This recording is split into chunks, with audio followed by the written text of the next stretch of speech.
We have a quorum. Can I sit next to you? Sure, Yes. sure. This is good. I'll just keep it. Okay, that's fine too. Yeah. All right. All right. It is 7 minutes after 7, and we do have a quorum, although everybody who's expected has not arrived yet. But I think it's time to open the meeting. Are we on the Needham channel now? We're all set to go. All right. Good evening and welcome. I'm Jean McKnight, co-chair of the Housing Plan Working Group. And this open meeting of the Housing Plan Working Group is being conducted both in person and hybrid format, in person, on Zoom, and is also being televised by the Needham channel. And so it is being recorded also for reference later, those who wish to review the recording. And public access to this meeting is provided. And it will, of course, have public comment, because this is our what we call our community meeting. And the major purpose of this meeting is to listen to your questions, respond to questions, and listen to your comments, which will not immediately be responded to, but will be taken into account when the Housing Plan Working Group meets next. And first, I want to confirm that a quorum of the members of the 12-member Housing Plan Working Group are present. And so when I call your name, please say audibly, present or here. And I'll try to go down the line here. Helen Gregory. Present. Rhonda Spector. Present. Emily Cooper. Present. Oh, and I should have mentioned the affiliation of each of the members. I'll just go back and mention that. Helen Gregory is appointed to this Housing Plan Working Group as a member of the Council on Aging. And Rhonda Spector is a citizen at large, as is Emily Cooper. And co-chair of this group is my fellow member of the Planning Board, Natasha Espada. Present. And then also a citizen at large is Oscar Mertz. Here. And representing the select board on this Housing Plan Working Group is Heidi Frail. And from the school committee, Michael O'Brien. Present. And a few other members may join us, and I'll introduce them when they do appear. Fellow member of the select board with Heidi, Marcus Nelson, did inform us that he, he's an educator and he had a conflict and will join us when his other meeting ends. So we want to start out by presenting some key components and background, and then we'll get into the specifics of what the various recommendations are.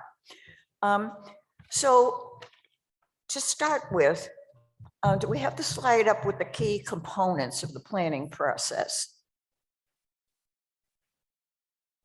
Of course, I thank you very much, Oscar. I always introduce our staff, and a very important role, of course, particularly Karen, I should say Lee Newman, who's unable to join us, unless she is joining by Zoom. Oh, she is able to join us by Zoom. Wonderful. Lee Newman, our planning director. And yes, a very important person in the process of developing this plan is our town's housing coordinator, Karen Sunaborg. And she has been the staff leader on this project and producing this wonderful report. I hope you've had an opportunity to read it, the draft plan. And then also backing everybody up is Alex Klee, who is the assistant planner in our planning department. Oh, and arriving now is a member of the Housing Plan Working Group, Ed Cosgrove. Ed, you're welcome to sit up here, and we have a name tag for you. And Ed Cosgrove is a member of our town's Board of Health. So Excuse me, Jean, just to let you know, I think there are about 30 people on the Zoom call, just, and I just want to make sure that when we discuss it, well, Alex, will you be letting us know if there are hands up because our backs? Yeah, totally. Okay. Sorry, I've had this problem with my outfit to go and it gave me an error message. Just pointing up again, I apologize. okay, so if we have up now key components of the planning process. This planning process began in October 2021, so just over a year ago, when the Housing Plan Working Group was organized. And its purpose is to obtain updated documentation on demographic, economic, and housing conditions, to identify priority housing needs and guide decision-making on the town's future housing agenda. And key components of this project included the establishment of the Housing Plan Working Group. And that was appointed by the Planning Board to represent various boards and committees, as well as at-large members of the community, to oversee preparation of the plan. And we've met at least monthly during this past year. And very important to the process has been community outreach. The working group promoted the active engagement of local leaders, housing stakeholders, and residents through the following efforts. We had a public education and listening session on January 27th, 2022. So starting pretty much right out of the gate, we enlisted, the community. And then we had a community housing workshop on March 24th. And both of those were on Zoom. And the community housing workshop included breakout sessions, and then coming back together and coming up with the 6 most important things that people thought we should be working on. Then we followed that up pretty soon after that with a community housing survey, and we analyzed those results. We also constantly emphasize that we have a dedicated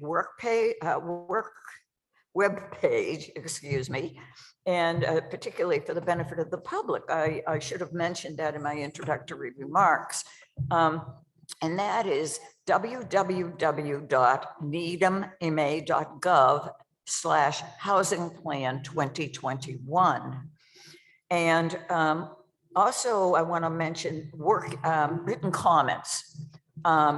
We will consider all comments that come in by a deadline of November 23rd.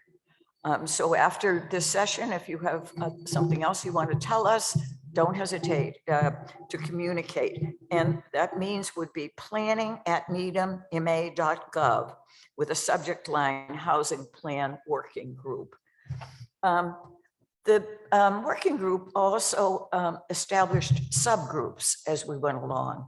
3 subgroups of members of the working group that provided more in-depth analysis and recommendations into the strategies included in the housing plan.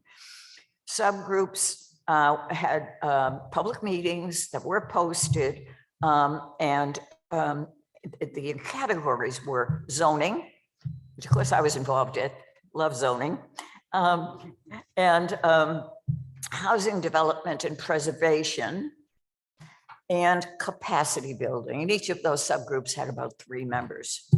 And members of the subgroups will be presenting this evening on the various categories.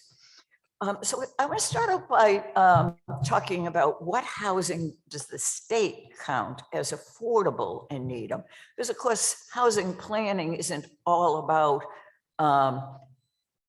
subsidized housing or housing that's specially restricted as affordable, but having affordable housing is certainly a very important component of it.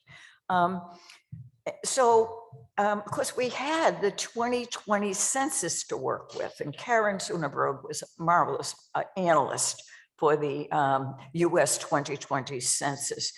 And per that census, Needham now has 11,891 year-round housing units. And of those, 1,410, that is almost 12%, 11.86%, are eligible for inclusion in the subsidized housing inventory that's maintained by the state. Now, the deeply affordable housing in this town is provided by the Needham Housing Authority, which manages 316 units, plus gives out 120 Section 8 housing choice vouchers, where the holders of those vouchers can rent with their housing subsidized, they can rent units on the market, rental units. And our subsidized housing inventory includes only 17 ownership units, condominium units, and that's only 1.2% of the total subsidized, subsidized units included in the SHI. Now, all units, how do we get up to almost 12%? All of the units in a 40B rental project count as part of the SHI. Even if those units are renting for $3,000, they count. And that's a way that the state, which wants to encourage the development of rental housing, and it further encourages. And Needham has certainly participated in that, and has gotten some wonderful rental projects in our town. And that's how we get up to the 12%. So the inventory includes 668 market rental units. So 47% of the almost half of the units we count as subsidized are in the 40B projects, and 742 of them are actually affordable. Usually to households at or below 80% of median, although the Housing Authority developments reach much lower than that as far as income.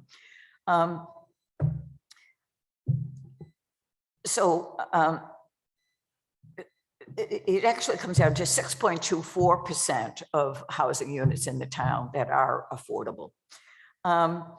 But these new rentals certainly help diversify the housing stock in our town. And now, one of the advantages of being at 12% is the Zoning Board of Appeals is still enabled to approve developments under General Laws Chapter 40B if the Select Board opens the gate and says, yes, we want this development. But we don't have to approve any more 40B developments because we're already above 10%. So what kind of developments we want in our town are up to us. And that's what this housing plan is all about. So it's very unlikely that anything would bring us down below 10%. Which is when we'd again have to consider 40B developments in our town that we may not be in favor of. So we're very well set right now when it comes to 40B. So what are our guiding principles in this housing plan? We want to build a more diverse and welcoming community that includes residents of all ages, races, ethnicities, gender identification, sexual orientation, religion, abilities, and stages of life. We want to be a community having broad socioeconomic diversity.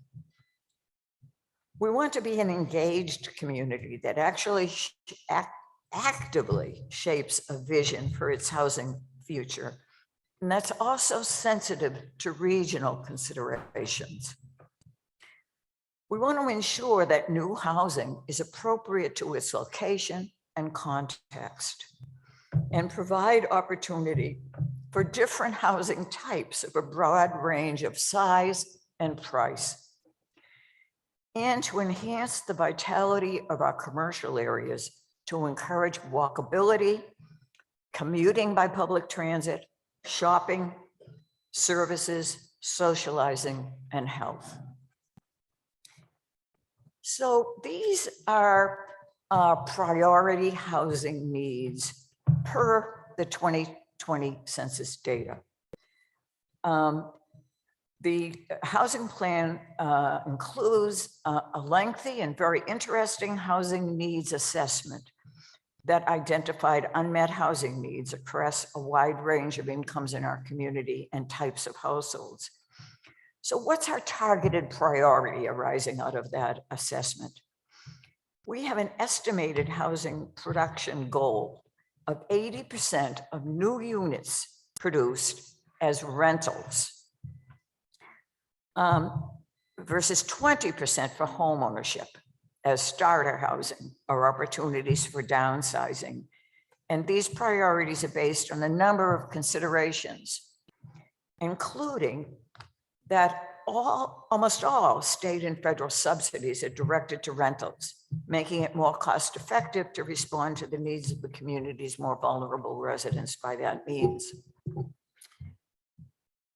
We're not going to go into a lot of detail on what the new law called the MBTA Communities Law requires, but there are guidelines that Needham wishes to comply with in order to do our duty by the regional housing need, and also to continue to qualify for various grants and loans from the state. But what we want to do by responding to the community guidelines is by focusing on multifamily developments that are likely to be rentals. And of course, as I said before, all units in Chapter 40B rental developments count as part of the subsidized housing inventory. On the other hand, home ownership projects, such as a condominium project, must rely on internal subsidies. You know, the units that sell for the market price kind of subsidize the units that are sold at their lower price, the restricted price, to be available for lower income buyers. Or perhaps Community Preservation Act funding to fill high affordability gaps. And to meet the needs of our handicapped and senior population, and the census shows that we have a very large senior population in Needham.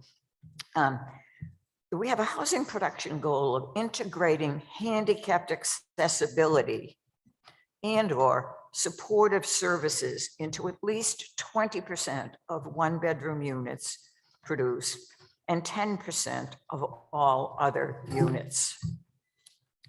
So we're going to turn now to our zoning strategies. And I'm introducing again Oscar Mertz, who will speak to the zoning strategies for new housing unit development.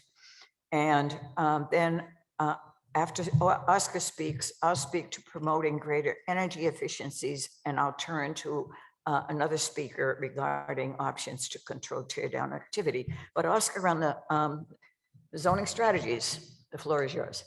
Thank you, Jean, Madam Chair. And thank you to this group. I would just like to take a minute to say that this has been a very humble experience and a great opportunity. And I feel honored to be part of this group. And we've done a lot of good work over the more than a year, and look forward to seeing how that gets feedback from you and from everyone in town. I think that's the point of all of this, as Jean said, is that we're working to establish some guidelines here that we think we can address housing needs in town that are pretty challenging, pretty broad, and yet we're a work in progress. So you'll see the progress that we've made to date. And then we look forward to keep going on this and refining this and then getting it ready for town meeting. There are a couple of iterations of town meeting that we'll need to go through to see how the zoning changes get matriculated through town. So as Jean mentioned, zoning, I don't know if I love zoning, but I've worked with it for 40 years as an architect and a planner. So it's pretty arcane. It can be mind numbing. But I think what we're trying to do is analyze a living document, these zoning documents that have somewhat of an unfortunate past with the segregation that they allowed across the country. I think we are all mindful of that. And I think the zoning structure is a little bit difficult. It makes things to get done in town challenging for builders and homeowners. And so we have to we're constantly looking at ways to streamline this, make this more understandable. And so the MBTA law that's come forward has actually been an impetus for us to look at our zoning and what the requirements are to meet the MBTA zoning is to make our changes to zoning for multifamily by right. And so what we did in the analysis that you'll see in the maps in a couple of minutes are a first pass at what we think are areas where we can adjust some of the zoning and we can address and provide some opportunities for multifamily housing and meet the MBTA idea and meet their concept. And also, even though the MBTA guidelines are a challenge to towns to change their zoning to make multifamily housing possible, they are not making you build multifamily housing. But we need to build multifamily housing. So I think it's interesting that we actually have this as a structure, as a law that is the impetus for us to look at this zoning carefully. And now we can actually look at this and think about how we can make it and get it done and figure out, as Jean said, many kinds of needs across the spectrum of housing choice and price that we are sorely lacking. I think we all in this room and on Zoom and in town have our ideas and thoughts about the trends of housing in Needham and even in the region. It's challenging. So enough of the waxing poetic, apologies. So the idea here is looking at the zoning, we wanted to find areas that actually the zoning as a living document is kind of a challenge. You look at it, how it evolves over time. And there are constantly tweaks and adjustments that either are a reaction to a project that wants to go into certain locations. So we do some zoning for that location. And so we're trying to get ahead of that and try and think more globally for the town about strategies that create sort of consistency in the zoning, create greater opportunities that we can then put forward as an idea, as a vision to town to get people to understand how these changes would look. And then this is another opportunity to have conversations with people who want to come and build in town. They can see that there's a vision that we're working on. So that's the idea that this work we're doing continues and we get to be able to produce more information that will help people visualize what these changes actually could mean, what they could look like with the changes of height, changes of density. The ADUs you've heard us talk about, it's a piece of this whole puzzle. It's a small piece. There are kind of critical small units that meet a need, but the numbers of them are remarkably small. We've done 10 in, I guess, 3 years, and the statistics across 100 towns in the state say that if you actually remove your limitations and make them by right, the increase is 50%. So you would see a 50% increase in 10 units over 3 years. So we would have 15 units over 3 years. So somewhere in there is an idea that they're good, but there aren't going to be a lot of them, but they're a piece. I think the other interesting thing about building higher density is that it gets us to be a little bit more energy conscious and more environmentally good stewards of. And so I think there's a benefit to thinking about multifamily where it can be best done. So I think there's some advantages to building this density. The MBTA laws describe the density they're looking for, and the density they're looking for is 15 units per acre. And what that actually means is that's like 4 units on a 10,000 acre site, 10,000 square foot site. So that's townhouses, maybe they're a small 2-story building, 3-story building. So these are not big buildings to meet the kind of density that we need to meet. So that's just to keep in mind what the scale of all this work really means. It's not really big. So it shouldn't scare people. I think. Do you want the spine? Yeah, let's put the map up. And I think there are a couple of maps, and I wish I could point, but I'll just say that if you look at the top of the map, the purple weird looking thing, that's Muzzy. And way down at the bottom, that W looking thing at the bend in the train station, that's Hartney Graymont. And so you're looking at circles that are 1 mile circles. That means they're a half a mile radius, and you can see the T's where the train stations are. And so that's 2 miles from Muzzy to Hartney Graymont. What we kind of call that the spine, and it functions as a kind of good commercial corridor for us in town. It's a logical backbone for what we have as a functional sort of urban or more urban concept of density around the train. So what's interesting is a lot of the different colors of zoning that you see on that map are industrial, or they're business, or they are general residence, or they are apartment 1, or they have some overlay districts which have all the hatches on them, which adds an additional requirements on top of what would be your underlying zoning. So what's also interesting is that many of those districts don't allow multifamily. So if you're walking down Hillside, if you're walking on parts of Highland, or if you're walking down Chestnut, some of those areas actually don't allow multifamily yet, which is a little strange, a little head scratching. And so one of the things we're saying in these proposed zoning changes is let's just take the existing zoning and we'll just add multifamily as an opportunity, which makes sense. You have sites that we all know along this corridor where you could see that could be a nice little multifamily project or some townhouses. So I think we're trying to concentrate, because we're responding to the MBTA. So the zoning changes, you see all those little red circles actually are numbered, and those relate to actual changes to the zoning that we would propose. And that list is actually available. And so we can study this in more detail, but it's challenging to do this in this kind of setting. Understand there are lots of detailed questions that would come out of this conversation. So that's the zoning map. The next map, thank you, Alex, is kind of interesting. We did a test fit for the MBTA.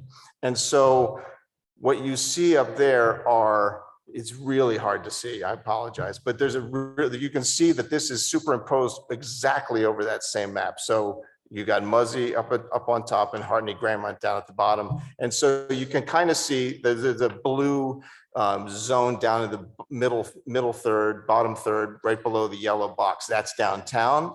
And so moving north of that, you basically start at the Heights and you come down to the center of town, and then you go down to Chestnut. And so what we did to meet the MBTA guidelines and they have a requirement for needing contiguous acreage within those half-mile circles to meet the demands for transit-oriented multifamily housing. So we wanted to see if we could do that.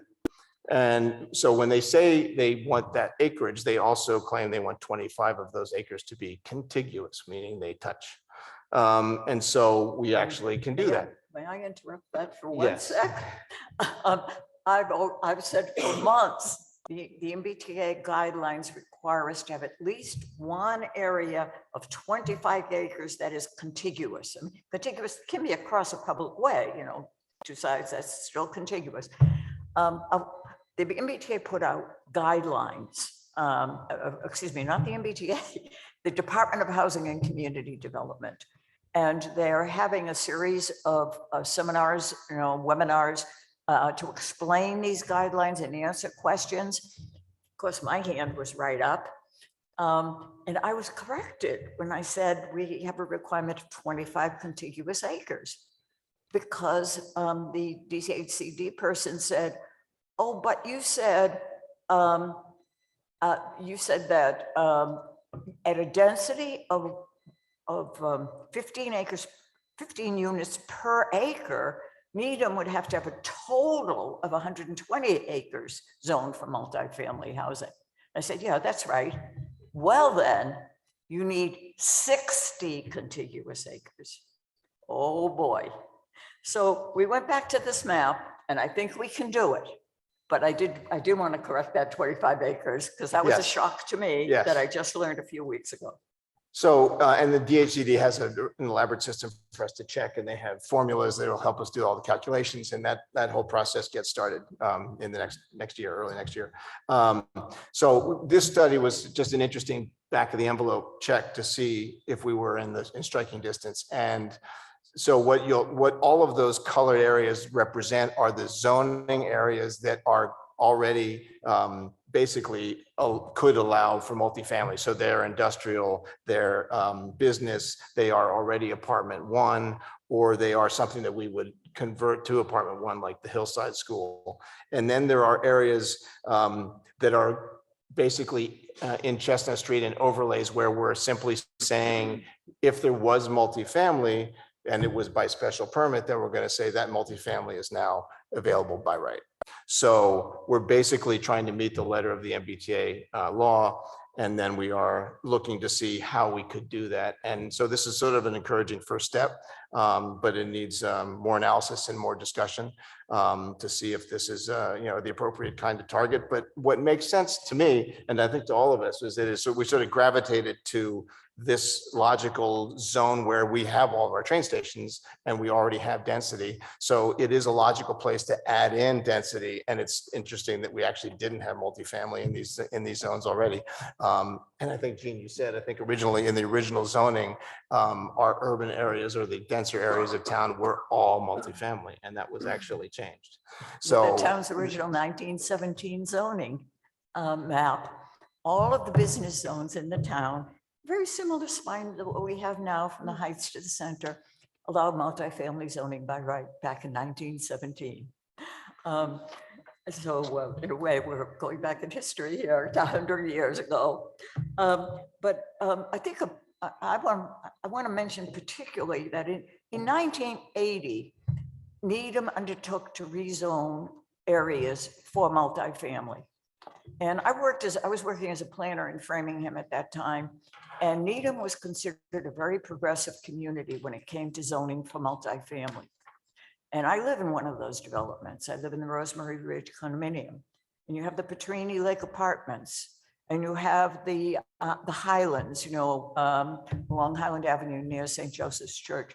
All of that zoning was done in the 1980s, and that is what's giving us our basis. We're taking that zoning and saying, well, why don't we zone here for that, and here for that, and here for that?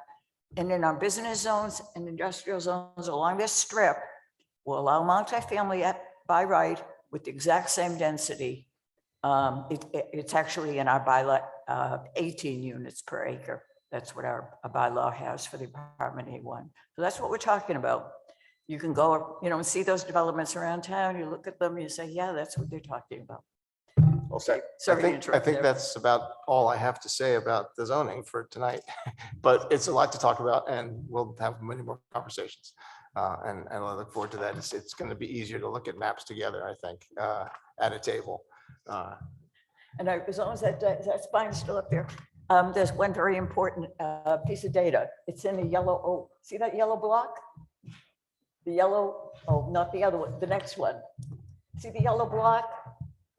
3 district summary, 123.1 acres.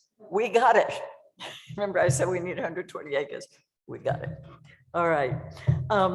I just want to mention one thing, that going back to the zoning strategies chart, and then turn the to our other members. One of the zoning strategies is it's listed as promote greater energy efficiencies in housing. And although the work of the housing plan working group will soon be finished when we have our final, what we expect to be our final meeting on December 8th to wrap up the plan, our work will be done. But but the select board recently appointed a Climate Action Plan Committee, CAPC, to guide the town in developing a plan that meets or exceeds the state's climate mitigation and resilience goals. The committee will make recommendations to the select board as part of a climate action plan and may be asked to continue to serve as an advisory committee to oversee the implementation of the climate action plan.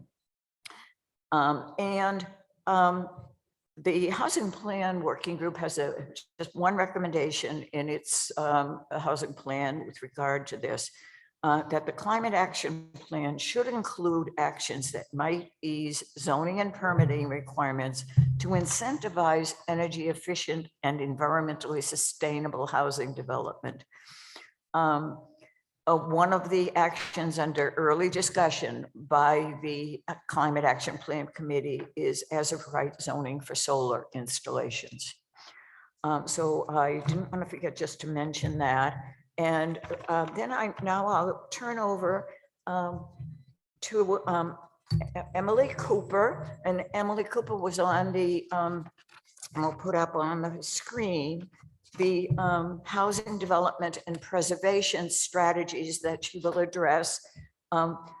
Mention one that she will also address, which is listed in the zoning strategy slide, and that is consider options to better control tear down activity. Emily. Thank you very much. And thanks for coming in person or on the screen. I am the spokesperson, but this is definitely a big group project. I told my teenagers today, life is a group project. You know, it doesn't end after high school. And it's been nice to really come together as a group and get some synergy. It wouldn't, however, be reflective of what this town needs without actually town input. So I'm glad you're here tonight. I also, was always frankly surprised. Every one of our meetings, there were participants listening in. I'm saying surprised because I know our meetings aren't that riveting. But they would, people are listening in, and I think our goal is to really try to consider the wide variety and uniqueness of the town and all the residents. So you're going to see a little bit of something that you're going to love and a little bit of something that you might not love. And it's trying to really get to everybody. But this is, as Oscar said, a work in progress. And so we really need to hear from you. These are some ideas. Our charge ends at the end of this calendar year. And, we're all going to continue to live here, and we need to make sure that these are realistic and things that will be supported and able to be implemented. So I'm going to run through just some of the last consider options. I have it. I'm all set. Thanks. I have notes and everything. Well prepared. The next slide. So we did look at sort of some core areas. One of the first conversations we had as a group was, what was our purpose? A lot of people came in saying, well, we need more affordable housing. And what does that mean?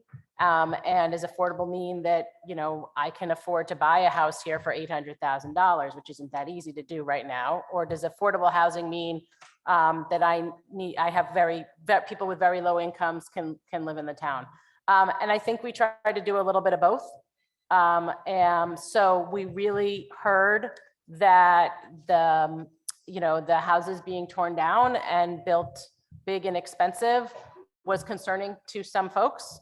And that warranted some more investigation. So we are suggesting or recommending that the planning board appoint a new working group that would really analyze the impacts of past zoning changes, review additional options, and potentially recommend other zoning changes built upon, the large group, what was called the large group working committee in the past. These considerations could include looking at dimensional thresholds for a lot coverage, FAR, setbacks, height restrictions, tree removals, a whole variety of things. We're not saying what the answer is right now. but we think it is something that should be looked at and explored. However, we want to balance that also with whatever comes out of that should also be done with an understanding that there are homeowners who are concerned about their resale value. You know, they want to maximize their sale price, you know, so if we put too many caveats in place for the developer, then it affects the homeowner's ability to resell. So it's a delicate balance, and one that warrants a group to really look at it and give it the attention that it deserves and needs. So that was our first thing. Our second, yep, okay, right slide. Our second was about the Needham Housing Authority. So we've gone from the tear downs to the agency that's actually dealing with the folks who are the most extremely low income in the town. We want to make sure we're supporting everybody in all this, and particularly the Needham Housing Authority and their efforts on what they're calling the PRI initiative, the Preservation and Redevelopment Initiative. And we think there's a couple of ways to do that beyond just saying, yes, go forward. We think it's a great idea.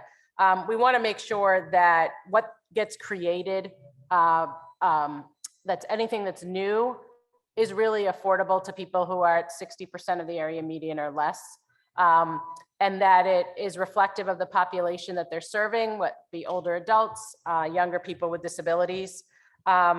We're suggesting that they look at other towns where the housing authority has worked closely with a private developer to renovate and to create new housing in sort of a turnkey approach, to see if that's something we can, since, you know, Needham Housing Authority, although they have a great consultant, this is going to be their first time developing new housing, and, you know, it's a big endeavor, and looking at what other towns have done and bringing in maybe some outside expertise, and partnering with a developer, an experienced developer who has done this before.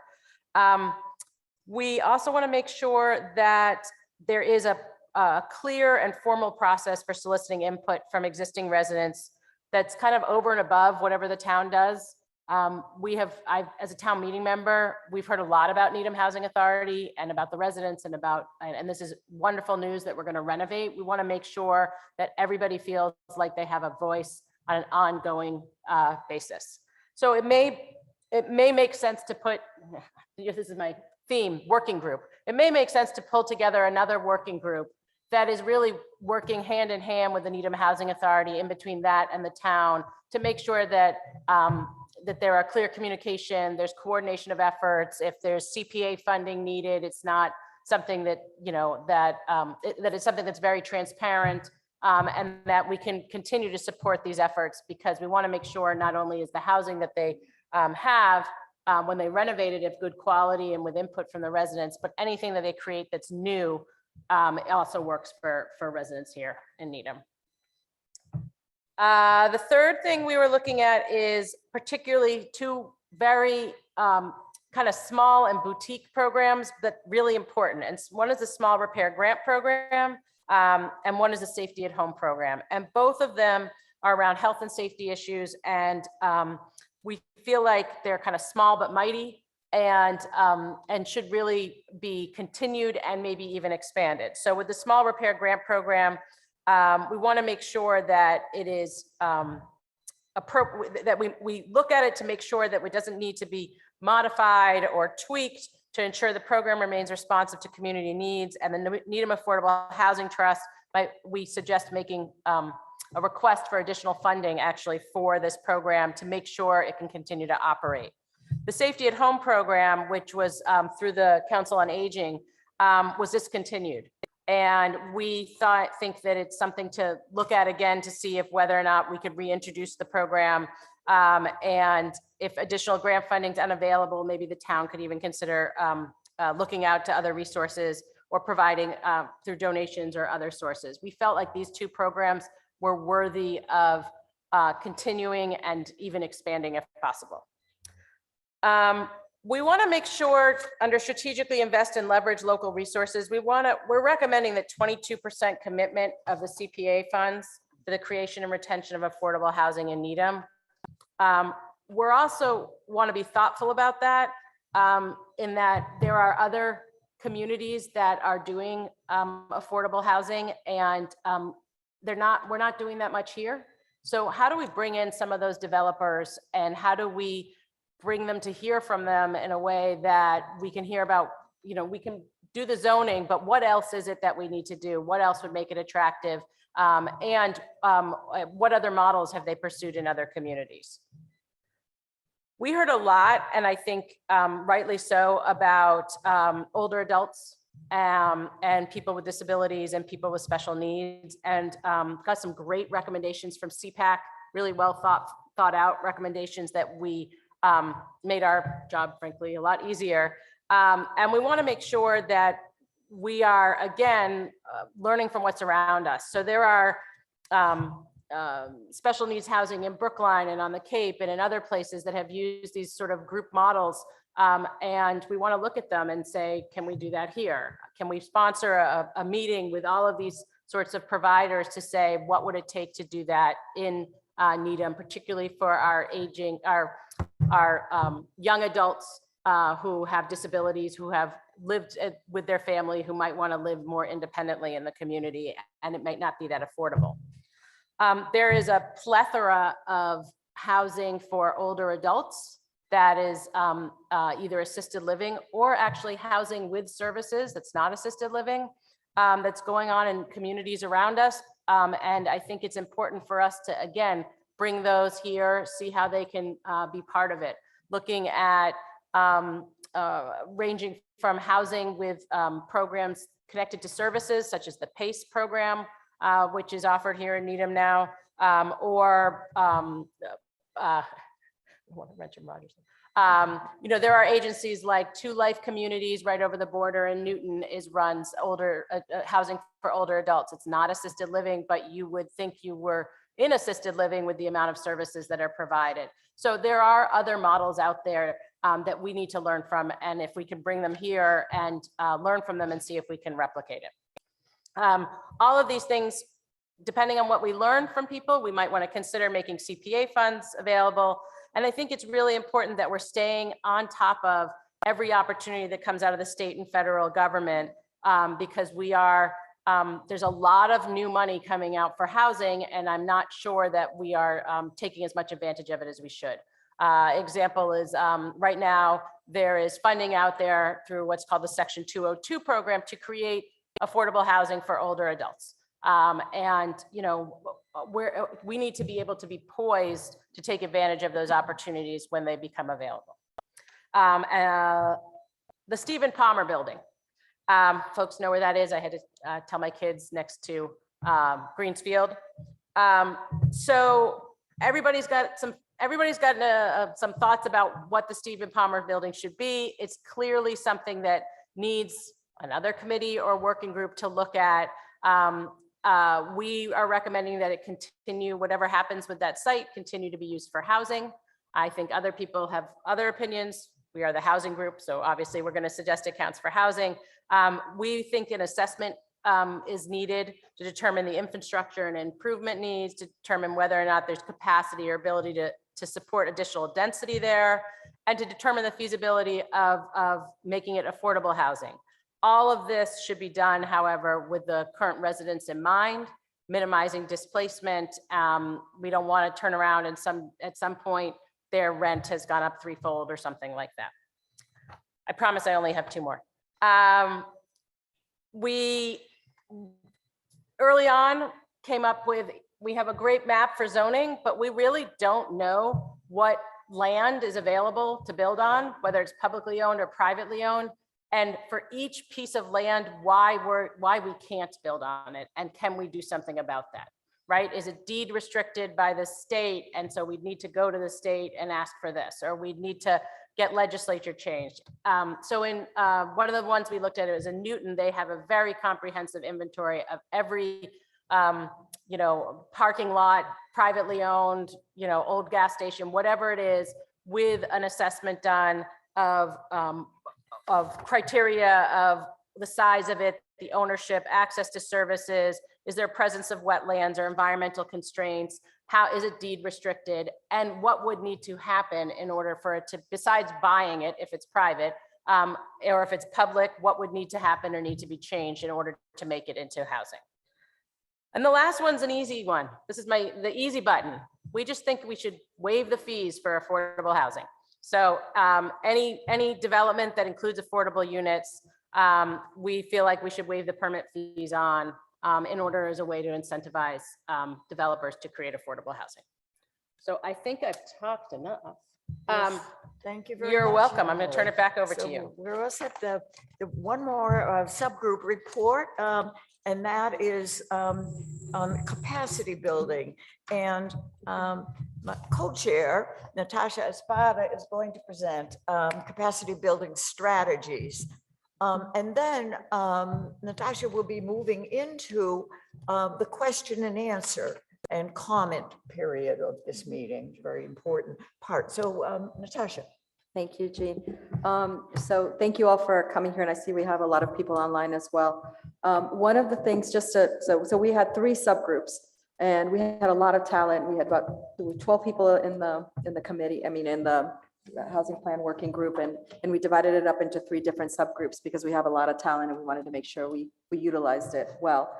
So the zoning spoke first, then the housing development and preservation capacity, and then my group was the capacity building strategies, which was Michael O'Brien, who's here, and then Carol Fischetti. So we had 3 different points of views really looking at it. And so just to give a little bit of a background of what we did is we looked at a lot of different pieces in town for capacity. We first looked at the town-owned land, as you mentioned, the Stephen Palmer building, all of the different parts land on for the town, and I'm familiar with it because of my tenure at PPBC, is owned by different groups in town. So there's some that are Parks and Rec, there's some that are by the select board, there's some that are for schools, there's some.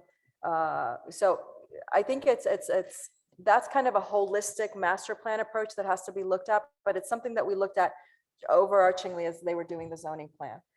The second thing we did is we looked at accessible and supportive housing capacity, just to see where there is a need of larger capacity for families and for infrastructure in the town versus others like ADUs, which don't need a lot of capacity because it's a smaller unit, right?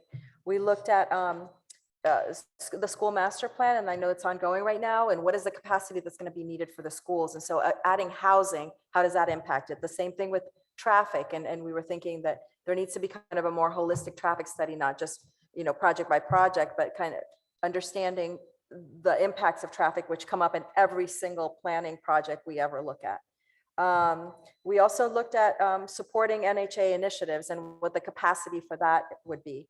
We looked at the public realm improvements that would be needed and the town resources based on zoning changes. So there was a lot of discussion, and what we came about is we didn't solve anything, but we were made aware of things that would impact capacity more than others. And so we talked about continuing to provide community outreach and education on housing, because I feel like people think they don't really understand the capacity of the 80% versus 60%. And they also don't understand the fact that even though we're saying that we're meeting some requirements for housing, the housing requirements are not necessarily for the way that affordable housing is set is not necessarily for people that need it, but it's within a certain percentage of the total housing costs. And maybe I'm not explaining that. That's which is why we need community outreach and education on housing, because I think it really helps people understand the different variables within it. We also looked at monitor targeted housing goals and the subsidized housing inventory.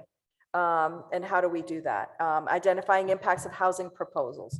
And then boosting local and regional support and collaboration for housing. So all of this is education as well. But it's one of the most important ones was revisiting the Affordable Housing Trust roles, the responsibilities of the Affordable Housing Trust and the membership regarding the implementation of this housing plan. And I think that's really important because I think the Housing Trust came about and it's underutilized at this moment. And there are opportunities for increasing the same way that Emily was talking about. There are things that are low hanging fruit. So how can we create a diverse housing trust that can take into account a lot of the opportunities that are out there to increase the housing? And then the potential planning board and planning department role in guiding housing vision and plan implementation. And that affects the zoning and also the housing preservation. So some further study and further future consideration is we talk a lot about senior housing and accessible housing and families, new families coming in and the workforce and all of that. But we don't really have a racial impact study. And I think, and I'm putting on my Nuari hat on this, is how do we look at how minorities perceive the town? How are their opportunities for housing? And all of that. So that's something that needs further study. And then reducing or eliminating local preference. And so all of these pieces, again, we don't have any solutions for it, but the housing plan working group identified things that some are low hanging fruit and others that need further study to look at what the capacity is for the town, because we can't do all of this without really understanding all of the impacts. So I think with that, I think our presentation right, is completed. And we'd like to open it up for questions. So I know that we have 30 people or 31 online, so please raise your hand. And my role is going to be at the easel to write down as we go along the comments that people have and the questions that people have, so that people can see what's being asked. Like a school teacher, you know. so since I don't see anyone with their hand raised here, but in a second there will be one. I see John Bullion, who's on online, so maybe Alex, are you bringing him in? And so if everyone can just say their name and state your name and address, that would be great, so we can document all of this.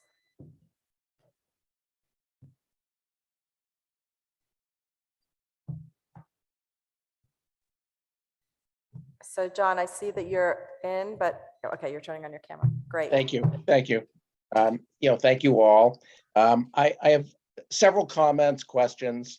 Let me first start out by saying, has there been, I've watched and some of or much of what your work product has been. But one of the things that I have not heard yet, I know you touched on fiscal impacts at a previous meeting. I think it was a presentation of the planning board. Has there been any estimate as far as how many units of housing, all the elements either in part or in whole, that this committee estimates this plan will create on an annual basis and over what period of time? And then, further still, they would need to be broken down. Is this 100 units a year? Is this 1,000 units a year? I haven't heard what that type of, if that number or numbers have been discussed, because that definitely, the number of housing units translates into additional population, depending upon the breakdown of that population, whether it be children in the schools, families with children in the schools, or seniors, or other populations that require specific assistance, which translates into money. And what would be the fiscal impact? So I leave that, don't need an answer at this moment unless you have it readily available. One of the other things I did want to comment on relative to, I think it was Emily recently that just said, an easy one is waive the permit fees for affordable housing. Well, one of the things that does sound easy, and that does sound like a reasonable suggestion. However, the question that I would want to ask as a town meeting member and as a resident is, what's the estimated cost? What's that going to cost the town? Who bears that cost?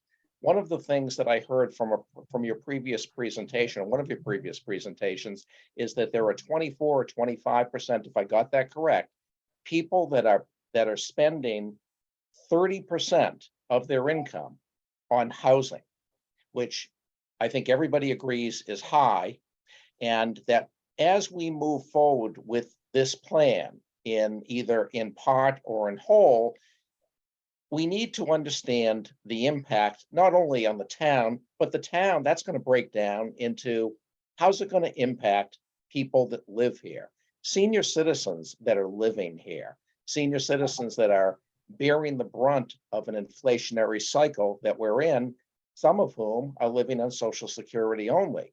And are we simply looking to create housing for the purpose of creating housing? Or I would hope we would be looking to balance the desire and the need to create housing with the reasonableness with respect to not forcing people out of this town. Because in my opinion, That's not fair. That takes away. There are many people that have been active and involved in this town that have made this town what it is today, that have lived in this town for 30, 40, 50 years, and that some are struggling, some are not struggling. But I think that everybody in the town should be looked at, not only the creation of housing, and I know this is a housing working group, but I just, I will be looking to weigh, the information that comes forward as a town meeting member. And the last comment I'll make is with respect to starter houses. I live in a 3-bedroom ranch. I would not support a restriction on tear downs. What I've always felt was the more appropriate way to go is look at the size of the house that's rebuilt, because I think that's really the key. Similar to the way we do with schools, we tear schools down and rebuild them. Why aren't we renovating them? Well, the reason is that there's spatial dynamics, there's energy, there's technology, and it's no different than a house. So if we're looking at, we don't need to save houses, we can rebuild houses, but we should be rebuilding houses. I agree, make them energy efficient, make them more efficient from a size standpoint, make them efficient with respect to less mass on a parcel of land. So I think there are a number of things that still need to be discussed. I look forward to hearing more discussion as this moves forward. And thank you all so much for your involvement here. Thank you, John. I was wondering if Karen or would like to respond to the estimates of the units of housing and the 30% of the income piece, because we did talk about it at the last meeting, and I know that we need to give you a microphone.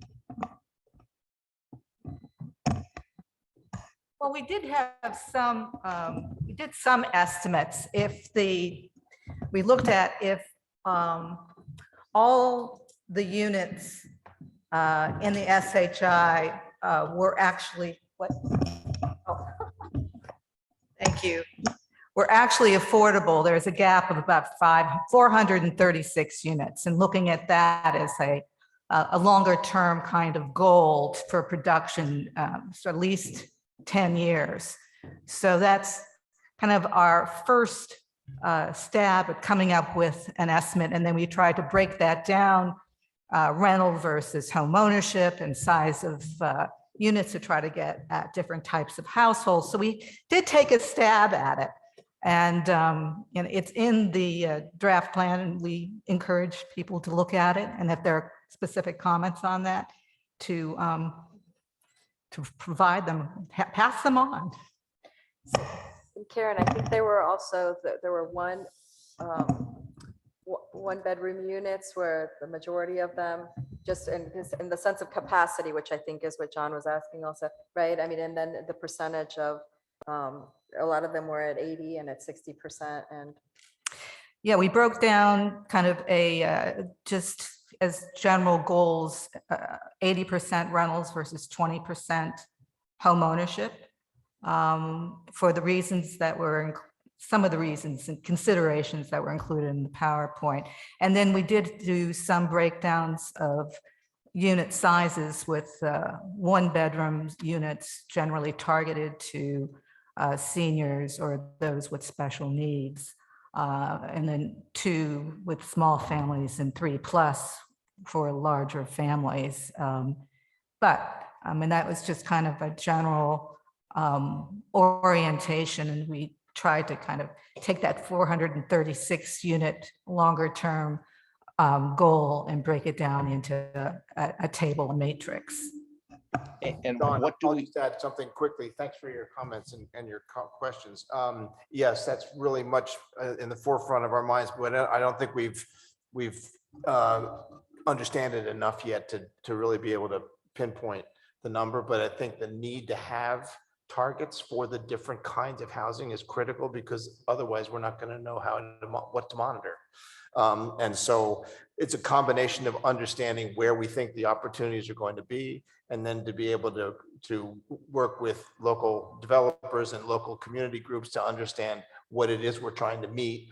And there is a broad range of housing types. and we know that they're not being met now. So I think it is very important that we do establish some targets and that we then have something that we can monitor, which gets back to the Affordable Housing Trust and having that actually become a body that actually has a new mission statement to be guiding the creation of housing in town and to meet regularly and to even get additional funding as some of these neighboring towns have done to be partners, to stimulate development and to work as partners to develop housing opportunities. I think it would be critical to have someone take on what we have created as the document here and actually implement it and guide it going forward. So it's critical that we have targets and we understand what we can do and then monitor what we are accomplishing. Do we have an estimate of what the MBTA Communities Act would produce as far as estimates of annual housing? That's exactly what I was going to respond to, John. Thank you. The MBTA Communities Act requires that we set as a goal in this rezoning 15% of the housing units in our town. And the housing units in our town are approximately 11,300. And I think 15% is about 1,400. 1794. Oh, it's higher than that then. Thank you. 1,794 units. So the idea is that we rezone, we have the zoning in place. There theoretically, that number of units could be built. Let's call it 1,700.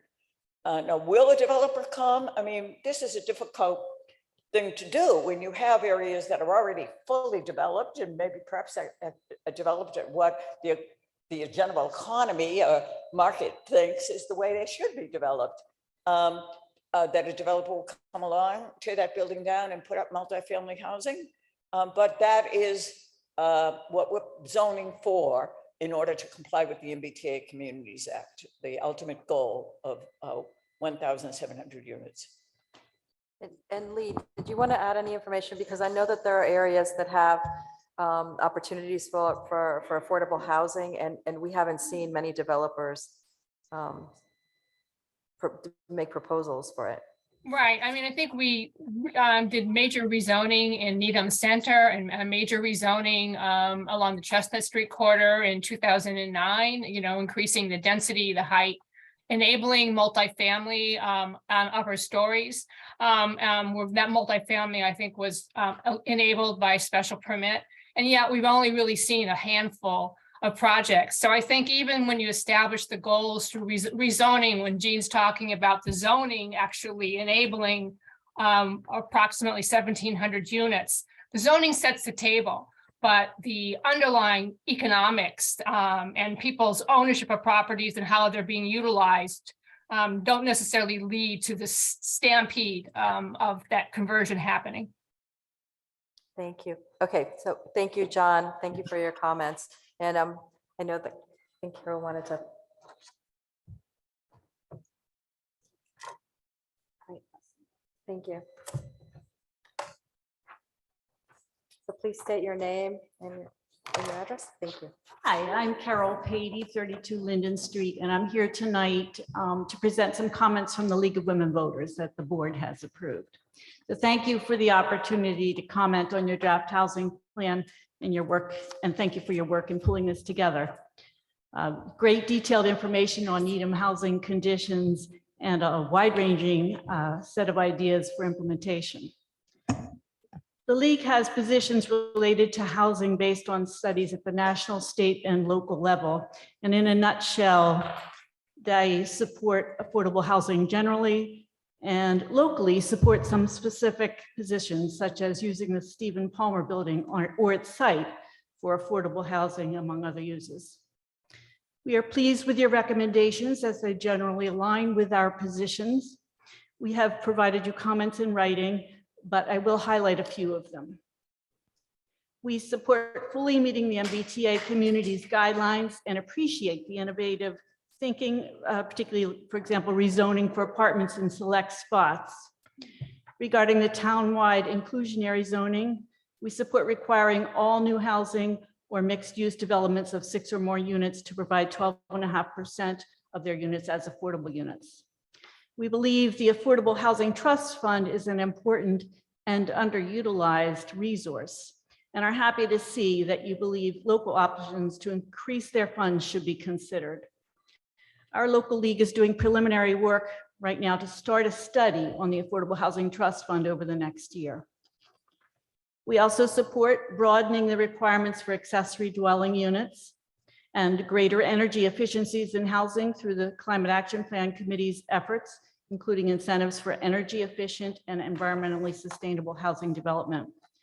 We are concerned that many smaller houses are being demolished and replaced with larger houses because of the impact both on the environment and the availability of lower cost housing.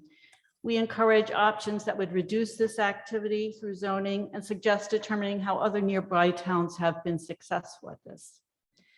We support continuing to upgrade public housing conditions through the Needham Housing Authority Preservation and Redevelopment Initiative, and committing 22% of Community Preservation Act funds for creating and retaining affordable housing in Needham. With an eye toward our special needs populations, we support integrating handicapped accessibility and supportive services into new development, helpful both for seniors and for residents with disabilities. We also support considering options to maximize the Stephen Palmer Building's reuse for affordable or moderate rate housing. As I said earlier, we are pleased with the comprehensive nature of your plan. We do believe it will need careful attention to its implementation, and the town should consider hiring an affordable housing specialist who understands federal and state funding opportunities to monitor its implementation. I believe you've already talked a little bit tonight about some of the goals that need to be set. So measurable goals do need to be developed to measure that progress. So again, thank you for the chance to provide comments, and thank you for your work over the last several months. Thank you, Carol. So I see Laura Dorfman is on Zoom. Can we bring her in?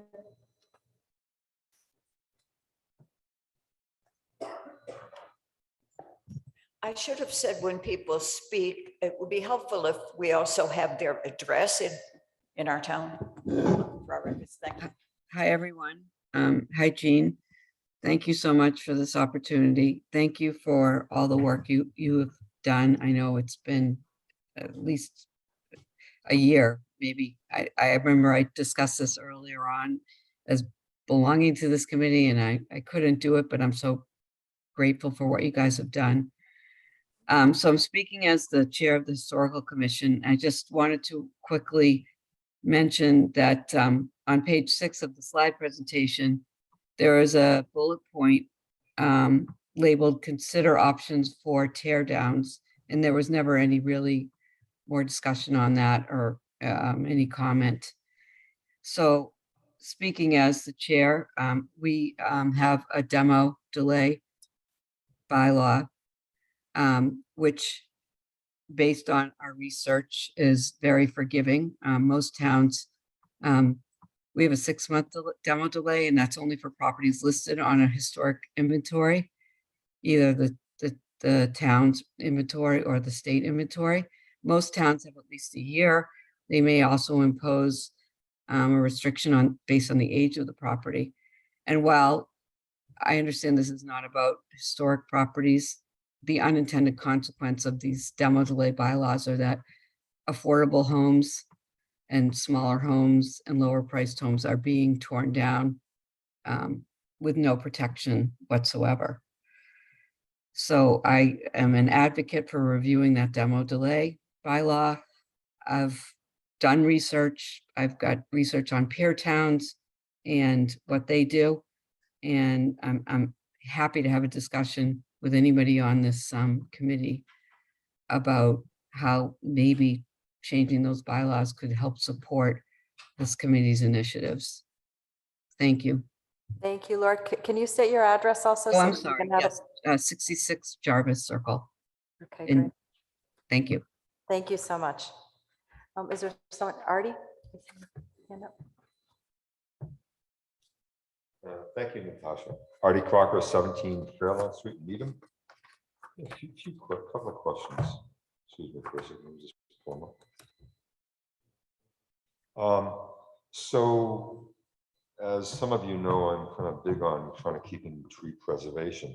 So what is the impact as far as the increase in the zoning of what's happened with our green space in the trees and keeping the trees, some type of trees intact? I mean, with a loss of trees, it creates a huge impact on water mitigation, stormwater mitigation, creates a huge impact on I call it a heat desert for lack of a more proper name for this particular area. So the question is, what's going to be allowed or required, or can we require for green space? Now, I don't know if you want to take this one question at a time, but I do have 3 questions. So how would you like to take it?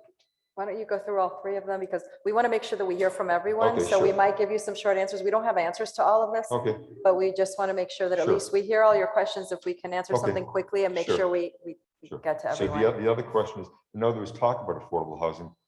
Can affordable housing be required and still count towards the requirement in the zoning for a certain amount of percentage? In the MBTA? Yes, yes, Yes. yes. So we can require affordable housing components. Well, only, no, they just changed it. They just changed The it. the MBTA guidelines say that we can't require more than 10% of the units to be affordable. Now, of course, if say an area that the housing authority intended to have 100% affordable, of course, that's fine. But we can't require more than 10% unless we submit an application for review by the Department of Housing and Community Development that goes to the feasibility of having that be a higher percentage. Now, we haven't talked about whether we as a town will do that. I think there probably would be a lot of support for us to actually apply to DHCD to be able to have a higher percentage. We've typically in our recent rezonings had it 12.5%. So that is if you have 8 units, one of them has to be affordable. And I think we will try for that. So So- every development has to have at least 12.5%.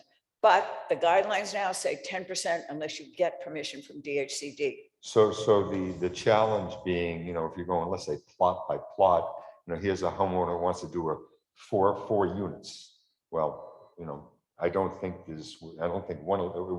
can't require one of those units to be affordable. Then the next plot does 4 units. We can't require that.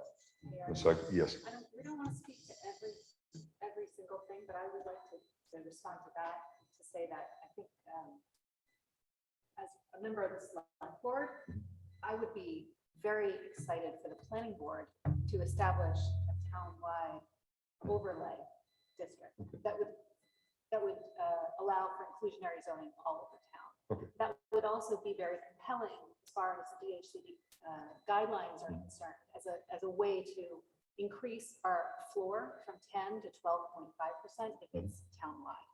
So certainly it's something we're open to. I love being able to have affordable housing be part of this. I can see the big challenge though of trying to make that happen. Last question, and thank you for this. Last question is this: what is the financial implication? I believe this is reimbursement from the state or something coming from the state, where if the financial differential, if this is by right versus special permit. And that's my last question. Artie, I think you're talking about a program that's called 40R. Needham has never participated in that zoning program. And it does, if you participate in it, give you some extra money if there is an impact on your schools. Is that the type of thing you're talking My about? apologies. I will say, I don't know what I'm talking about, except for when, except for this. When this whole MBTA transit plan was coming into play, there was discussion of financial reimbursement of something coming from the state. I think there's I think you can lose money if you don't do it. Well, I need to know, what are we talking about here related to that? Are we talking about any of that component, that aspect of it where we can get a reimbursement? Or are we not talking about that at all? We've said Well, it's- we should explore the use of chapter 40R as like a long-range goal. Okay. But they haven't made it a high priority. Okay, thank you. So at some point, I'd love to hear about the tree and green space, because I'm very concerned about that and the impact of that being impacted with what's going on. Just on that, just keep in mind that most of the area that we're talking about is already developed. Not that we I should can- no, I can preserve agree- green I can space, agree- but I it's can not like agree. we're taking over. I can appreciate that, but I can appreciate that, but certainly there'll be a fair amount which won't be, we're talking about Sure. a unit, a quarter acre with one house, now it's gonna have 4 units, there's gonna be an impact. And Nardi, I have a feeling we're gonna have a lot of conversations Yeah. about this because Oscar and I are in the zoning group, subgroup for CAPC, and I know you're in the tree preservation one, so I think we're gonna be talking about it during Oh, yeah, CAPC. no, I appreciate that. I just Yeah. want to point out. Mo, do you wanna come up? And I see Paula Dickerman, she'll go next after you. She'll go next. Oh, thank you. First of all, I'd like to commend you for your work. I think we all know that housing is probably the most complex issue from a planning perspective, from a community perspective. So I'd like to speak to just 2 aspects of this. One is we need to find a way to preserve the starter stock. We're losing our starter stock, and that means the community is gentrifying. And that speaks to the other issue I'd like to address, which is I don't think we should throw away local preference. And the reason is that builds community. I have many friends who grew up in Needham who are children of people who moved here before they were born. It builds community. And I think one of the things that distinguishes Needham and one of the reasons why we moved here is it's a true functioning community. That doesn't mean it needs to be closed to new people coming in, but let's not throw the people out who have a generational commitment to the town. Thank you. Can you state your name and address? Oh, I'm so sorry. Mo Handle, 3 Rosemary Street, town meeting member, precinct I. Thank you. Thank you. So I'll get to all of you in 1 second. Let me just, I don't see. Oh, should I think- oh, she's here. She moved in. So Paula Dickerman, please state your name and your address. Right, it's Paula Dickerman at 20 Burnside Road. I want to thank the town for setting up this committee, and I want to thank the committee for doing the work. It's really important work. I want to go back to some of the things that you said at other meetings, because that sets up what you were talking about today. There is a large need for additional housing in Needham. There's a large need for affordable housing in Needham. And I just want to underscore that. That's why we're here, because you found that there was that need for both what we call, the sort of government and subsidized affordable housing, where we talk about area median income, but also, as Emily mentioned, the $800,000 house or the $750,000 house, which is affordable, meaning that people with jobs that are not particularly high paying, people with savings that perhaps they didn't inherit, can actually afford a house. Like most of us who moved to Needham without maybe a lot of generational wealth or without having a high paying job. That's how we got here. And I think that's the community of interested and engaged residents that Mo was just mentioning. So there is a need. I'm concerned about implementation. And that's the comment that I want to make. It's been mentioned before by a number of other people, and I'd like to underscore it. We have staff that deals with housing. They do a great job. We have a consultant that deals with housing. She does a great job. I heard a job description, however, in tonight's meeting for additional staff or a different structure of staff. I heard committee members say many times, we need to look at this. We need to look at this. Who's we? The committee is going away as far as, from what I understand. So that's what I would like to say. You have done an excellent job of proving a need. You have done an outstanding job of looking at all the different ways we might be able to meet that need, approach meeting that need. And I urge those of you who have power to implement it, to affect this, to think deeply, strongly, and perhaps we can just throw some resources at making sure that there is an entity that can implement all of these ideas. Thanks. Thank you so much, Paula. And I agree. I think finding the accountability for how this work moves forward is really important. So I'll come right back to you in 1 second. Let me, Stephen in the back. And you'll be next. And then Holly, I saw you too. Hi, I'm Stephen Frail, 29 Power Street. Thanks for the opportunity to speak and comment on this, and thanks for everybody's work. I also want to thank the shout outs to the Climate Action Plan Committee. We're very excited about that, so thank you for that. I have a couple of comments. One is on the ADUs. I know it's a small number. I think it's probably still something that's very important, and possibly people are unaware that they can do it today. So it'd be nice to see more of that. As one of the sandwich generations out there, we've had multiple parents who potentially could have moved in with us, but we don't qualify for ADUs. And I think there's a lot of people, especially in older stock homes, some of the smaller homes in the community, who don't have that capacity under the current requirements. People who have detached garages, for example, that could be converted into ADU. So I would encourage the committee to think really carefully about how that might be a part of the solution. The other thing I want to say is that before we came to Needham, we lived in Jamaica Plain, which I think is a model for a lot of things for community. There's tremendous diversity, both in housing stock and people and income. And you can see it as you walk down the streets. You see commercial districts with people living above it. You've got row houses, you've got affordable housing, subsidized housing, you have large homes. And I think if Needham could think creatively about how to do that, we can get that sort of vibrancy. We actually have a lot of it here. You know, if you go to any of our neighboring towns, we have some of the best restaurants, some of the best shops right here, which is great.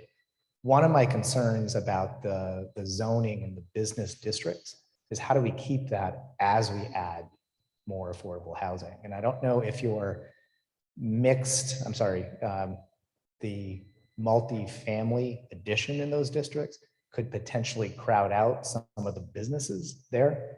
Are there safeguards that can be put in place so that we can preserve the richness of our commercial districts, even as we add more diversity to our housing stock? And I think about mixed use, for example. It would be a shame to see our restaurants go away and be replaced by duplexes. So that's my comment. Thank you. Stephen, let me respond to what you said about the businesses. And Oscar touched on this when he showed us the map. Our downtown, we did not propose a rezoning to allow multifamily housing in our downtown around our town hall, Great Plain Ave, Highland Avenue, Chestnuts, Chapel Street. For that very reason, we have a vision for our downtown. We zoned it for mixed use with restaurants, retail, that sort of thing on the first floor, apartments above. We haven't had very many people coming along wanting to do that, but it's still our vision for our downtown, and we're not going to change that. So Chestnut Street, however, and Highland Avenue going up toward the Heights, we have a different idea that maybe that would be appropriate to have standalone mixed, standalone multifamily. Thanks, Jean. Yes, please, come on.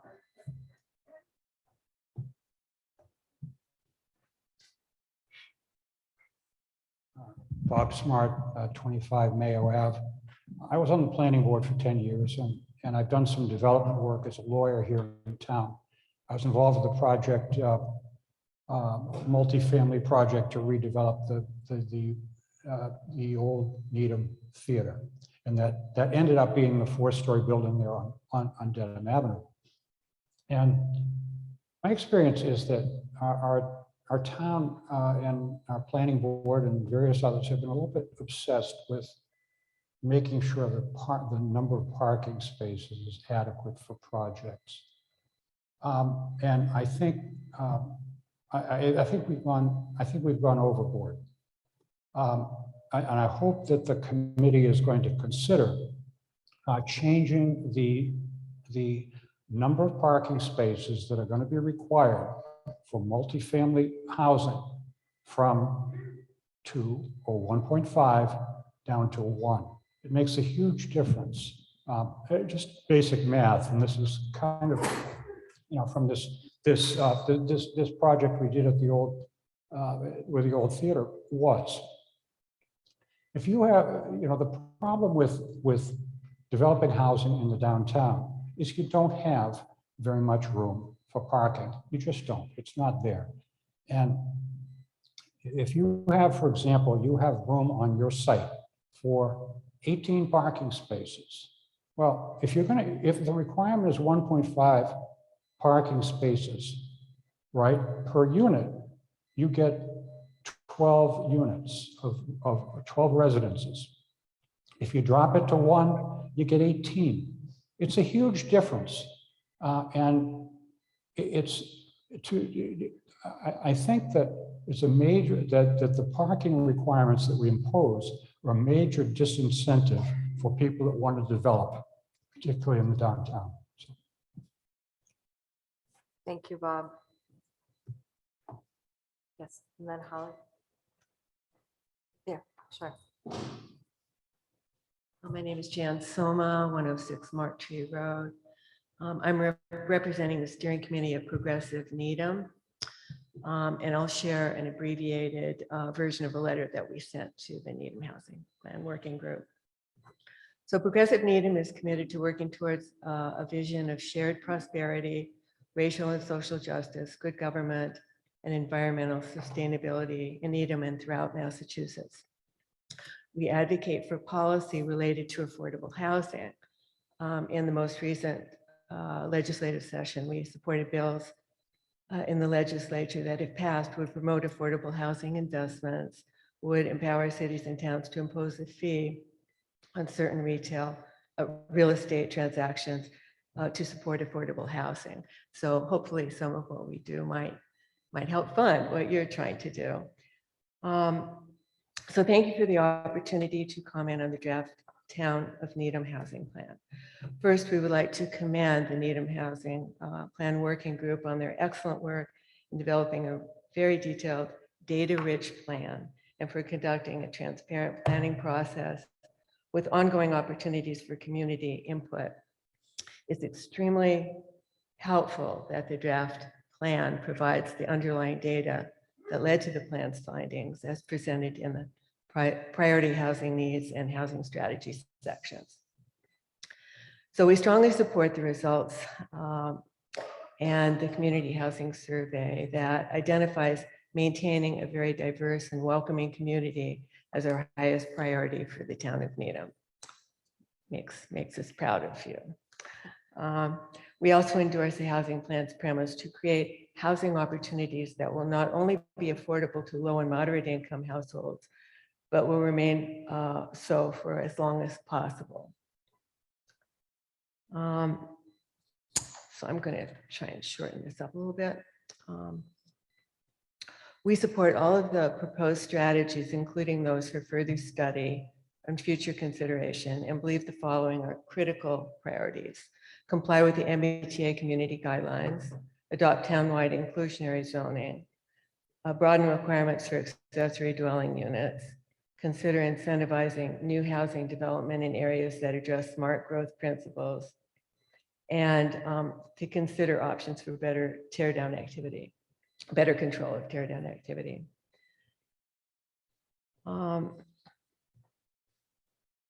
Okay, and we'd also like to emphasize continuing to provide community outreach and education on housing, monitoring progress towards targeted housing goals, and boosting local and regional support and collaboration for housing.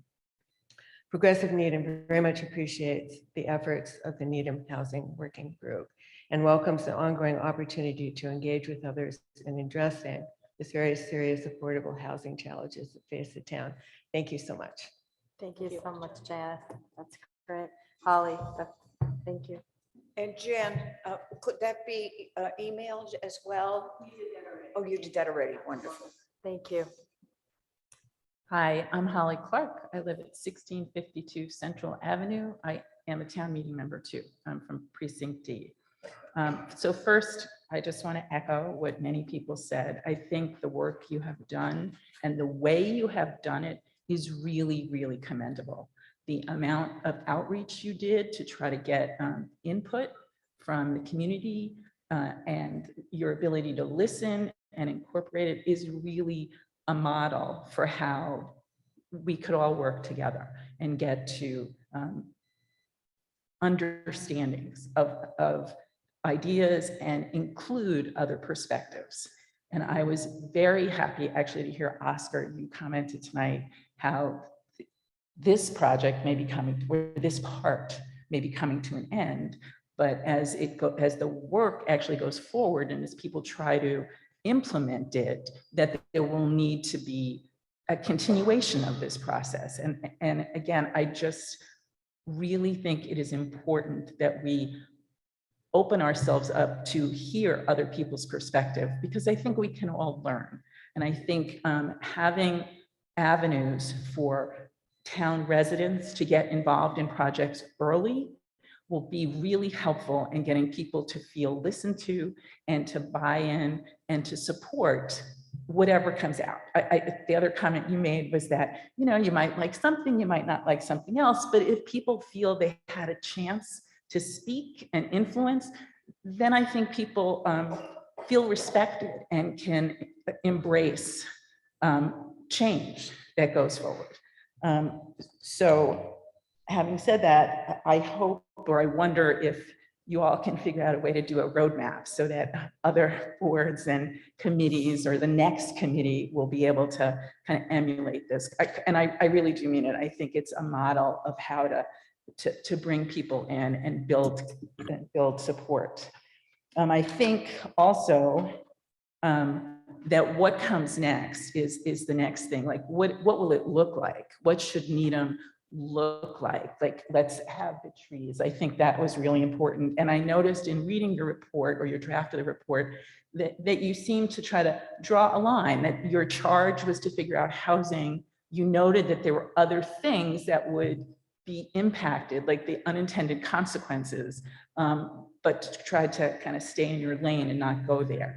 I think as we go forward, we should all go there. I think we should take this as an opportunity to kind of look at things that need to be happening. And I think figuring out a tree bylaw, or even things like saying if somebody comes and buys property and wants to do a building permit, there are our peer towns that say you may not start cutting down trees until we figure out what's going to happen.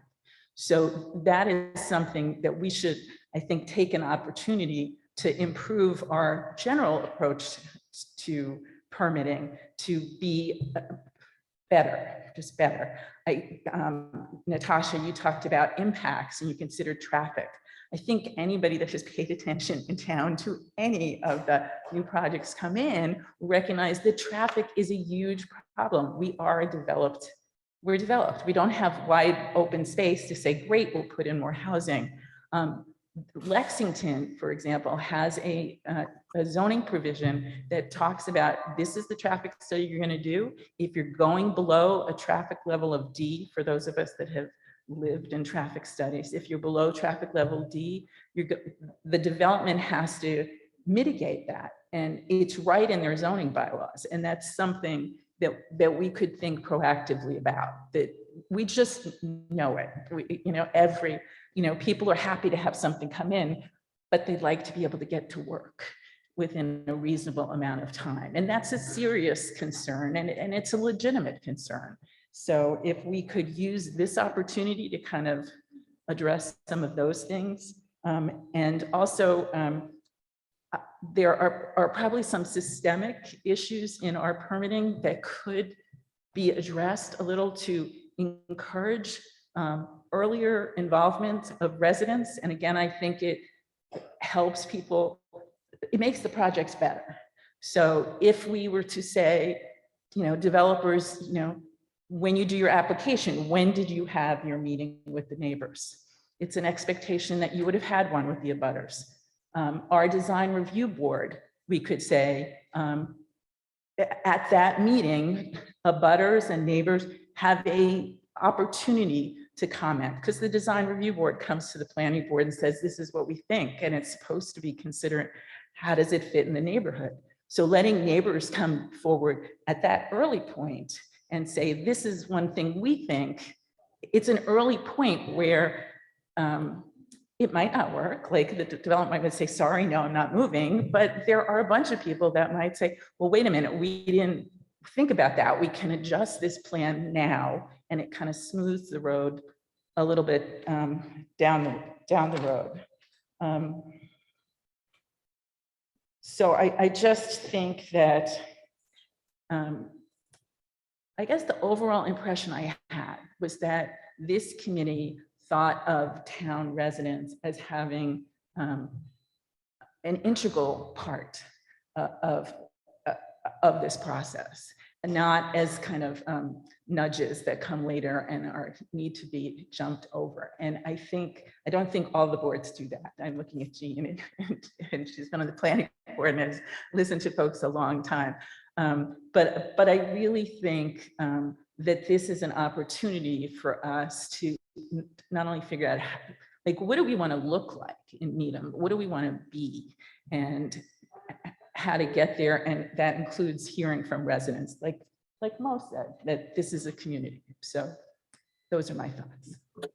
Thank you.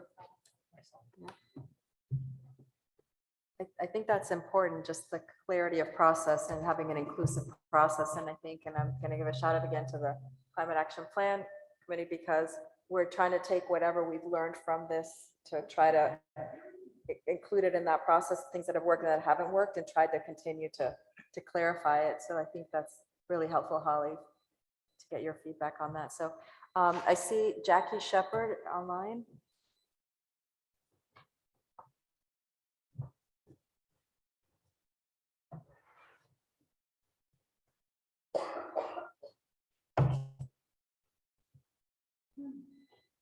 Hi, Jackie, if you could. Sorry.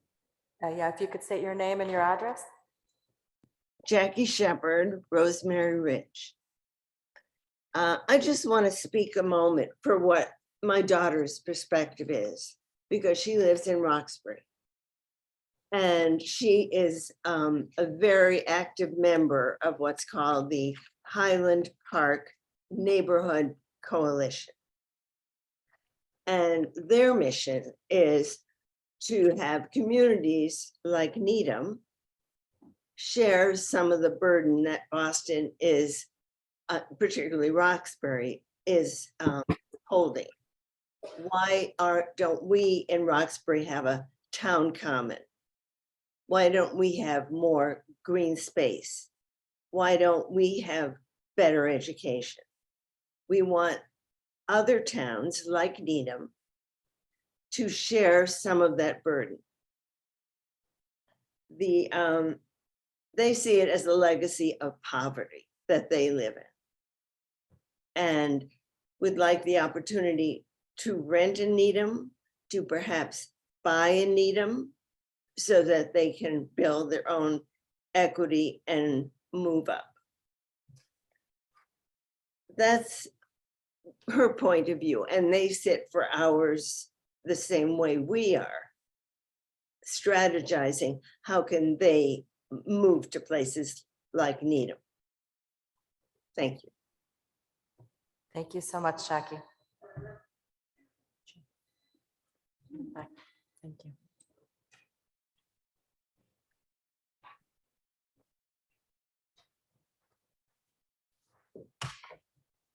Hi. Jim Flanagan, 863 Webster Street, Precinct G Town Meeting member. Good opportunity to follow Jackie. I do want to reinforce one of the reasons I've become more interested in housing is equity. And I know it's in the plan. I just want to reinforce, we are not overwhelmingly majority white in this town by accident. Right? And we can look at, oh, that was years ago, but the structure still exists and we have to do something to address that. So that is driving a lot of mine. I know a lot of your interest in action. And thank you again for this incredible piece of work.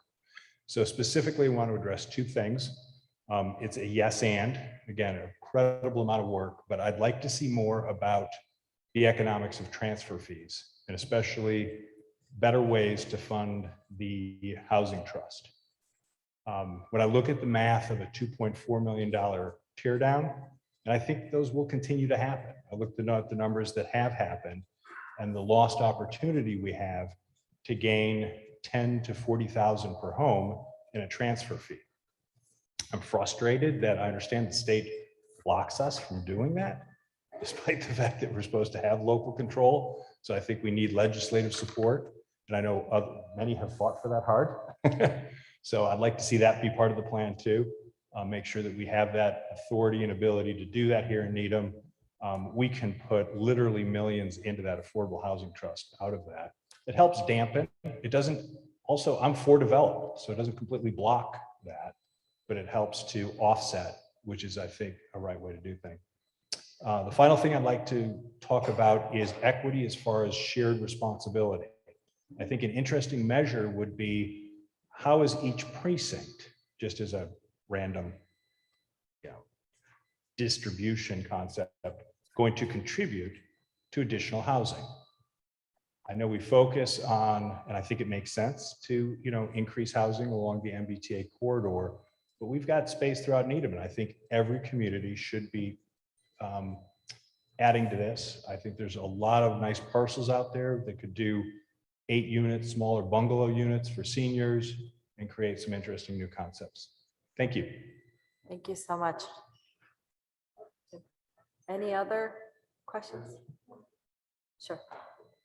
Thank you. So Gennady Crocker, 17 Fairlawn Street. The 20%, 80% ratio, that was what you're looking for. Now, is your concept that will be a zoning issue? There'll be parcels zoning saying this is only, that it has to be that ratio, or this is only rentals there, or what is the vision as far as how that may be accomplished or enforced? The 20%, 80% ratio, 20% ownership, 80% rentals. Thank you. And I think, Karen, would you like to address that?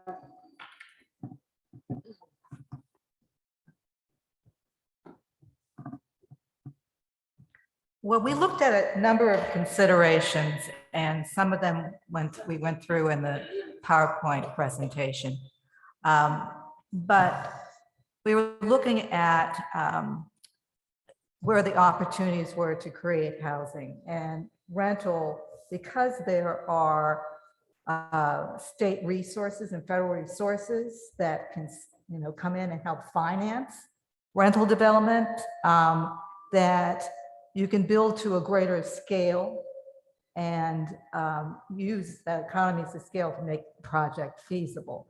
Whereas with home ownership, given the high cost of land and property in town, in order to make a unit affordable to at or below 80% of area median income, much less even 120% of area median income, you're talking about a huge amount of subsidy.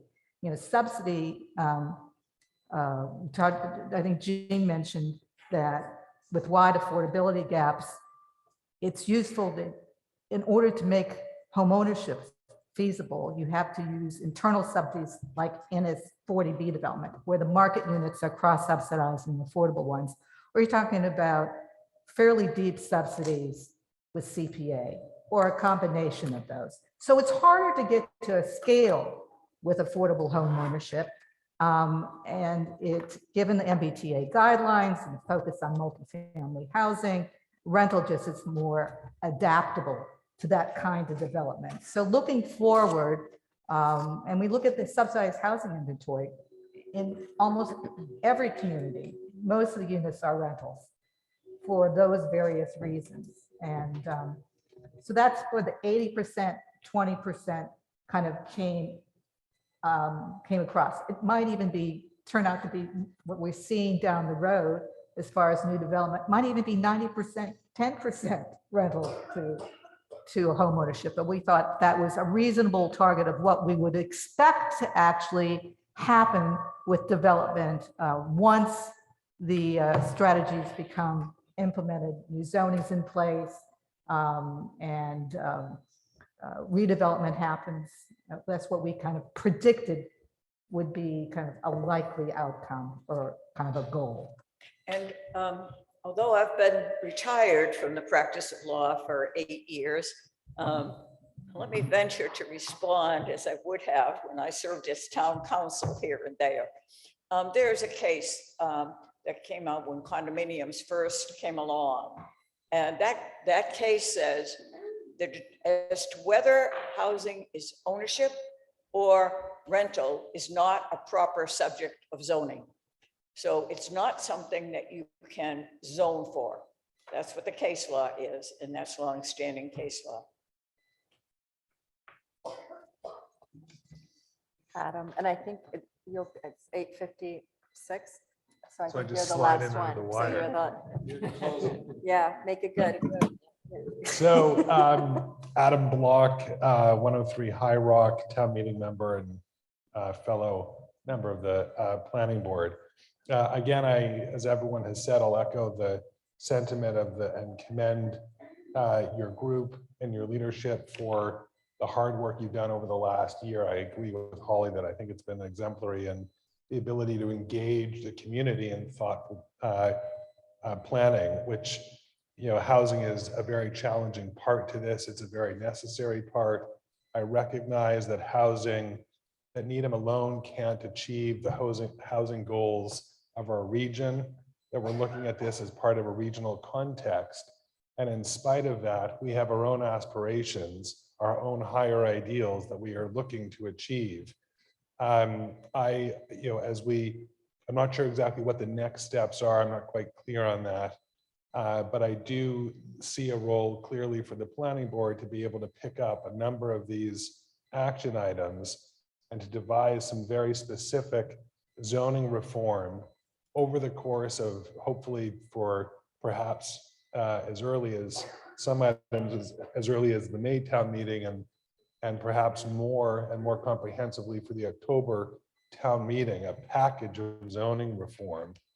Though we do need to go through the vet to understand, because I haven't really understood tonight, John Bullion has mentioned it earlier, what the impacts are for some of these initiatives. So clearly, I think we need to drill down, but there are impacts to housing, there are impacts to to our school system, to our roadway network, to other parts of our infrastructure that have to be clearly understood and laid out, and studied, which I hope we get to that part as soon as possible, so we can be in a good position to offer town meetings some very specific zoning reforms. I also agree with that there are multiple things tied in here at once that we're trying to achieve, and I think this is the right venue for it. That includes increasing our energy efficiency in the town as a broader goal. Also, there are some other tie-ins too.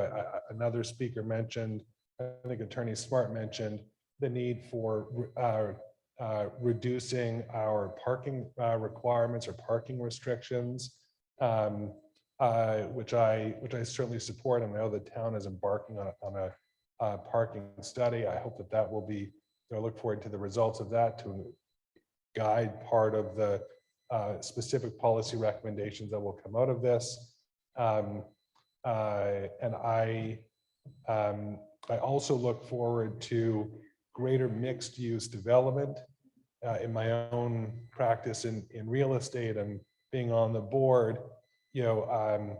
I see that there are some obstacles to create to make a real significant contribution. I recognize that a contribution to the overall housing need is layered in with small items, for instance, like an ADU, a broadening of the ADU, which increases the housing stock at a smaller level, in addition to large multifamily uses that may have 300-400 units at a time.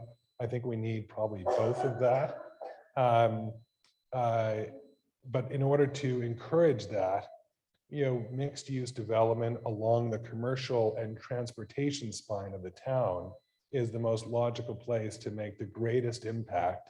And I think I just wrap up by saying thank you really for all of the work from so many different boards in town. This has been a clearly a multidisciplinary approach, and I think the town's better off for it. And thank you all very much.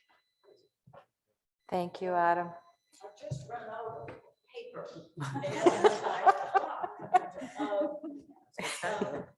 If there are more people who want to speak, of course, we could have more. But I didn't want to end this meeting without giving the members of the Housing Plan Working Group, I haven't yet had an opportunity to speak. If any of you want to have anything to say before the meeting is over. I just want to say I really appreciate everyone's comments. I thought it was a really good conversation tonight. We got lots of input on what we have done and some things that we haven't approached quite yet. And I think it was a really helpful to hear from everyone. Thank you. Any other comments? I'd like to add as well to that. It's been great to see the progression from the community throughout this whole process, and hearing the number of residents who've been sort of following along over the course of this last year has been tremendous. And as many of you have sort of mentioned before, it has been, I think, a privilege for all of us representing different boards, or whether we were residents or community citizens at large, that we had full representation amongst different bodies within the town to be able to provide a really inclusive and equitable report that you're seeing. Any other? I'll just say thank you for joining us, especially those of you who powered through some of our less visible meetings because they were very long. We appreciate your comments tonight, and your presence both here and on Zoom. A lot of these issues are new perspectives on things I think that we've started thinking about, and we'll certainly continue to think about and continue to solicit input on. This is going to be a long process. This is not your only chance to comment. This whole thing goes from here, as Adam mentioned, through a zoning process, and then through town meeting. There's tons and tons of time to get involved. So feel free to please send us comments after, so that we can incorporate all of your thoughts, whether you're here in the room or on Zoom. Thank you. We also have others online. I don't know if anyone online would like to speak, Marcus or Carol, not to put you on the spot, but why not? And we'll consider written comments until the November 23rd.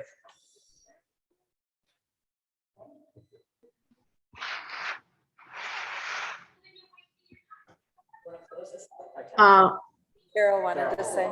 No, I just really wanted to kind of echo the comment, Mike's comments. It has been a privilege working with this group, and it has been a lot of work, and it's an ongoing thing. So this is really just the beginning, really. So so there's lots more to come. There's many more town meetings where these issues will be debated, and they're hard, and the issues are hard, and it's going to take a lot of collective work and thought to get it right. So thank you. Carol, I should have noticed your presence and introduced you earlier. Carol is a member of the Housing Plan Working Group and serves on our Finance Committee. Thank you. Thank you, Jean. And Marcus, did you want to say something, or are you all set? Yeah, I think just agreeing, and I can't say this enough, just what this group has been able to do. And then from a community standpoint, listening to so many people, just really appreciate the process and the process that's going to continue to happen.